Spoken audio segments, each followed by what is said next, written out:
Sage Wanderer here, coming at you from my shotgun shack in the Texas Outback. So, Merry Christmas, and what do you think I might be talking about on Christmas?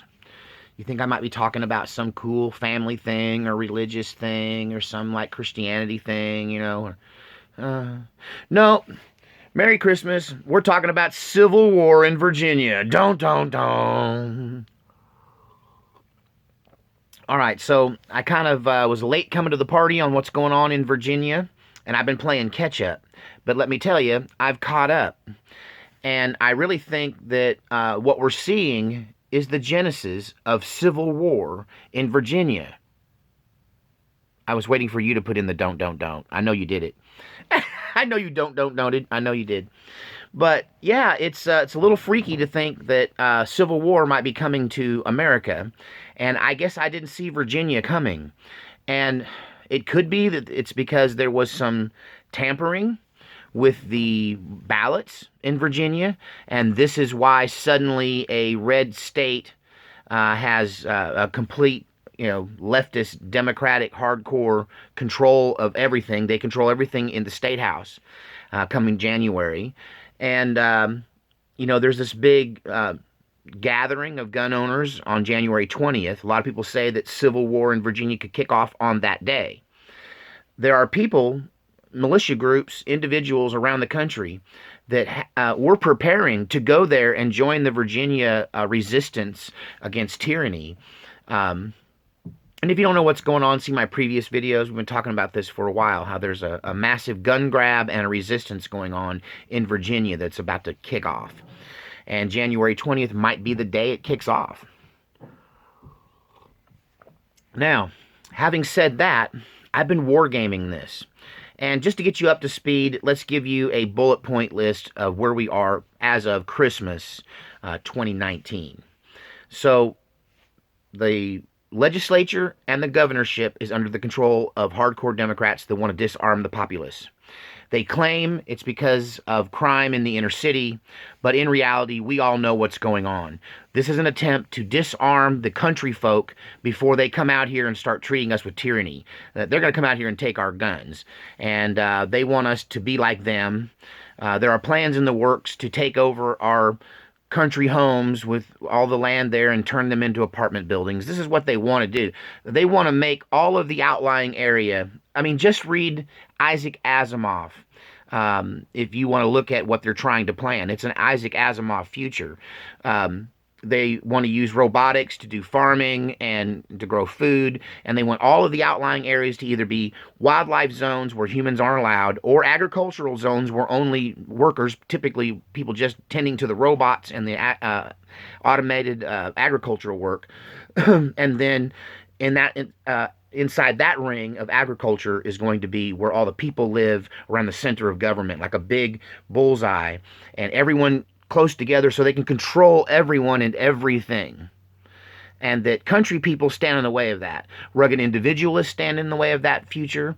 They want to take our property and manage it and drag us into apartments in the city so they can control everything we do, think, eat, hear, watch.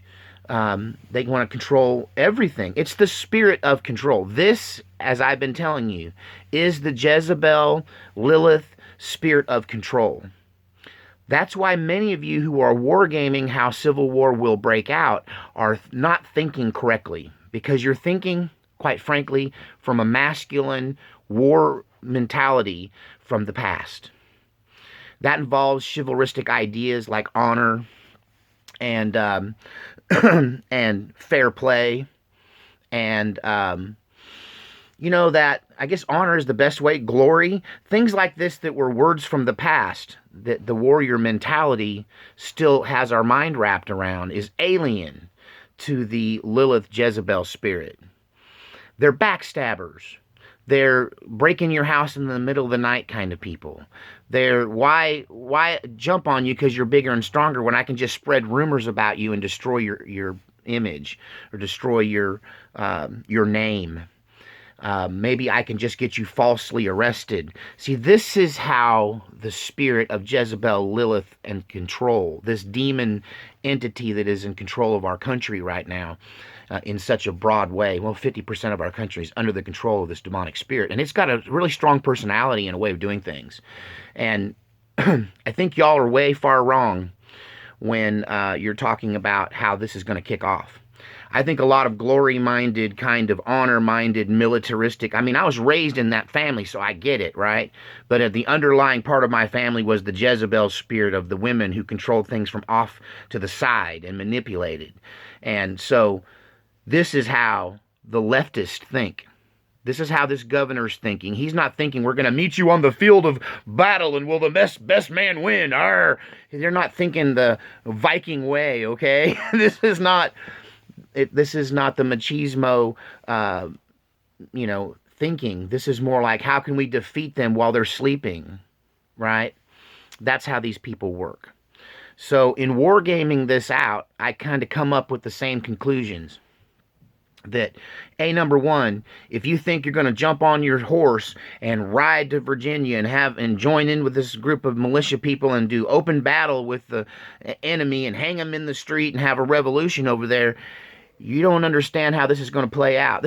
What their intention is, and the way they roll this out, is to keep all of you on the edge of your seat going, do I jump now? Or is it going to, think about the way they've eased in this impeachment coup. They sneak it in a little at a time. Like Pelosi knows good and well that she's not gonna win in the Senate, that she has no control over what happens in the Senate, right? So she is not gonna turn in those impeachment papers and just use this as a lever. I mean, just use it as an image thing. Hold it up and look, we got impeachment. Not really. You didn't deliver it. You didn't follow the Constitution. You didn't give him his chance and his day in court. And likewise, that's how it's going to happen over here in Virginia. You're starting to see this already. The legislation hasn't even passed yet. They haven't even taken power yet. And they're already petitioning the Attorney General and the National Guard to get them on their side for this gun seizure in Virginia. They intend to take your guns. They intend to come in there and take them all. And if you do not comply, then you're going to be in trouble. So what does being in trouble mean to a leftist? If I say to you, if you don't get your hands off my woman, you're going to be in trouble. You can figure the old 1-2 punch is coming your way pretty soon if you don't do what I say, right? But when a Jezebel spirit person says, or you'll be in trouble, what that means is they're going to tell the teacher. What that means is they're going to sue you. What that means is they're going to slander you. What that means is they're going to lie behind your back, drag your name through the mud. They're going to do everything they can except go toe-to-toe with you. They're going to get somebody else to fight you. They're going to go get a bigger guy and talk him into fighting you. Sound familiar? Hell hath no fury like a woman scorned, and this is what you're dealing with this legislature and governor in Virginia. So here's how it's going to go down. The right has made their move. They've declared themselves to be nearly the entire state now. Last time I checked, it was 90 counties and several cities had declared themselves sanctuary Second Amendment zones, sanctuary counties or sanctuary cities. And they have said, we're not going to, we're not going to comply with your laws here. One sheriff goes as far as to say, I'll deputize every one of them and call them all deputies. And then what are you going to do? There's no state law against how many deputies I can have, so I'll just deputize every last, U.S. citizen who owns firearms in my county. Then what are you going to do? Come against law enforcement? That's exactly what they're going to do. See, the Civil War isn't going to kick out in some big display, right? It isn't going to happen like a flash in the pan. It's going to happen incrementally. It's going to happen a step at a time. It's going to happen slowly, okay? So they've declared themselves sanctuary cities. Next move you're already seeing happen. You're seeing members of the legislation who haven't even passed these laws yet, right? They're just talking about these laws, and there's a chess match going on. Sanctuary city ordinances and laws on a county level, then state laws banning that movement. So they're going to have to pass some laws that make their laws mute before they can move against them. right? So this is going to be a war of passing laws, passing rules. They've already got one drafted, ready to go as soon as they go into legislation mode on the 20th of January, 2020. That is going to make it a against the law for any law enforcement officer, regardless of who he works for. If he works for a city or a county, doesn't matter. He's still under the state power, and he has to answer to the state. And if he doesn't, he can be arrested and jailed, okay, and convicted of a crime, a felony crime. They're going to make it a felony for you to get a phone call from the state saying, do this. And as a county official or a city employee, you've got to say, yes, sir, I will. Or they will come and put you in chains. So what's going to happen is there's going to be some phone calls and some letters and some visits once these laws get passed to these sheriffs. They're going to go after these sheriffs. They're going to go after mayors, city council members, and they're going to accuse them all of criminal acts. And then they're going to arrest them in the night, in secret, while they're sleeping. One here, one there, and they're going to take them to undisclosed locations. This is phase one of a communist takeover. Listen to me, people. What I just described to you, which is their plan, is phase one of every of these socialist, communist takeovers, these revolutions that happen. This is how they happen. They're going to come get you in the middle of the night, in small groups, one at a time, quietly. Even now, the governor, I cannot confirm this, okay?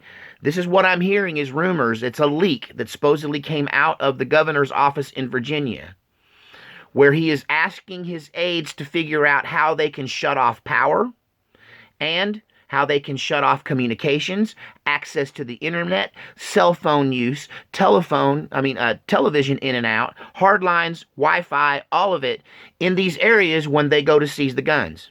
This is what I'm hearing on the internet. Is it a rumor? I don't know. That's one of the reasons I got coffee here, because I don't know how much of this information is true. But it's looking like they intend to use the National Guard. They're going to cut power and come in and take the guns. And this is something that they've done in other countries in ancient past.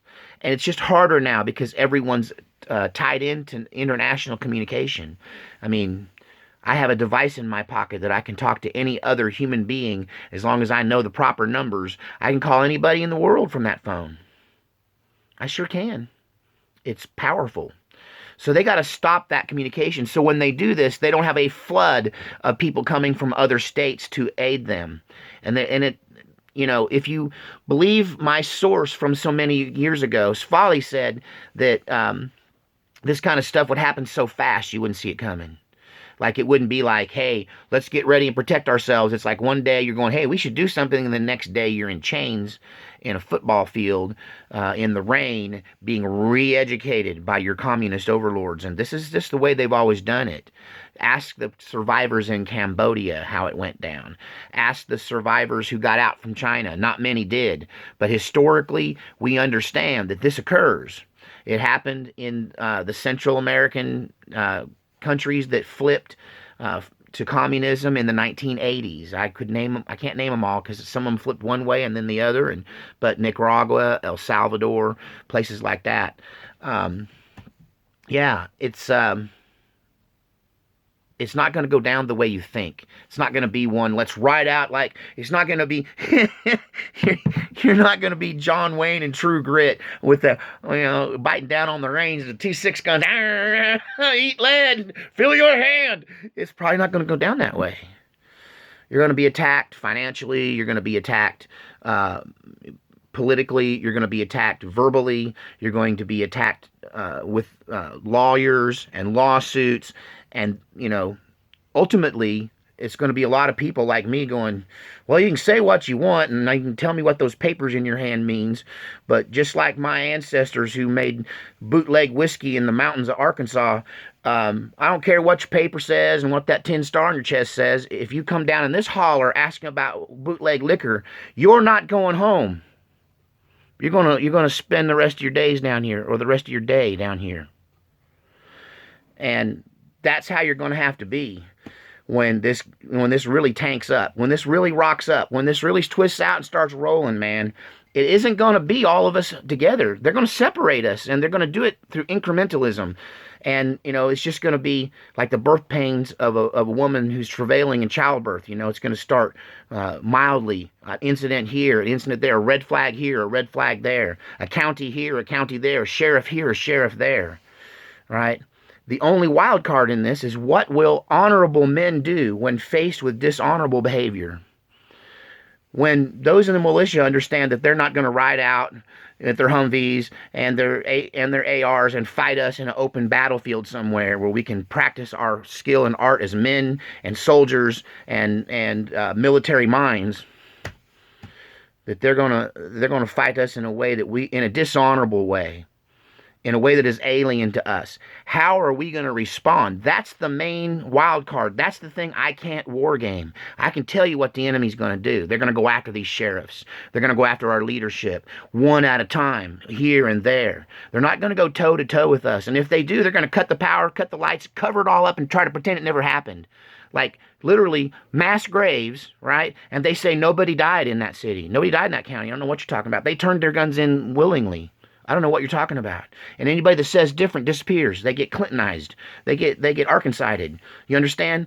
This is how criminal and perverse minds make war. It is not the same as the previous spirit. This is not Jupiter, god of war, going head to head like two bull rams, busting each other's brains out. This is not how it's going to be.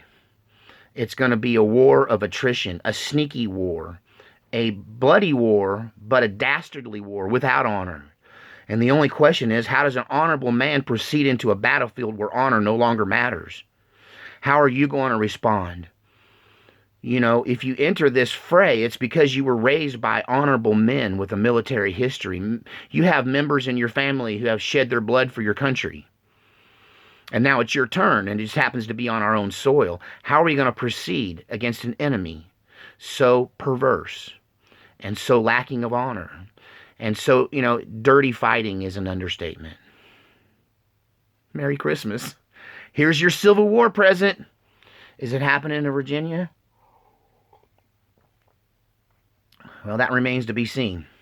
Once again, I'm just guessing what's going to happen. I'm just wargaming this. I ain't trying to encourage anybody to start anything or do anything, but it is time for you to start thinking what you might do if all this goes down. If the Boogaloo happens, if they want to dance, what's this dance going to look like?